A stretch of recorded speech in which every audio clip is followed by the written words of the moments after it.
Hi, Frederic Engerer. Hi, Jeannie. Thank you for having me here today. Pleasure. The 2009 vintage that we just tasted is fantastic.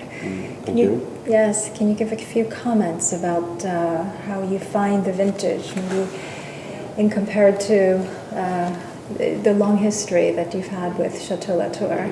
Well, every vintage is a new beginning, and then and every vintage needs to keep us awakened, humble, and this is, as always, a lot of Mother Nature helping us, giving the richness and in the texture of the tannins, in the depth of the aromas, thanks to this incredible beginning, middle, and end of summer. The end of summer was quite amazing this year. 22 days in a row in September of warm sun, 33, 34 Celsius every afternoon, and the nights were a bit cooler, but cool enough to keep the freshness and the acidity in the grapes, which doesn't happen, you know. Remember 2000, for example, we had a bit of that, but not that long. But still, there's an equilibrium, there's a freshness. Yes, yes. And there's no excesses in this vintage. We're still in Pauillac.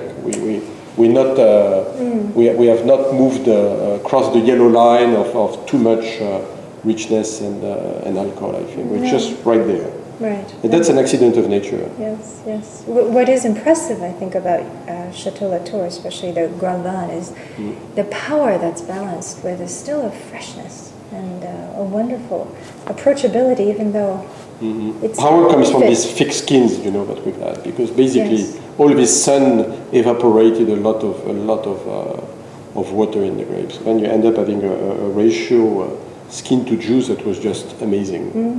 But then you have to vinify these thick skins at the optimum level of phenolic ripeness. Otherwise, it's going to get green, it's going to get tough, it's going to get raw and stiff tannins and a certain austerity.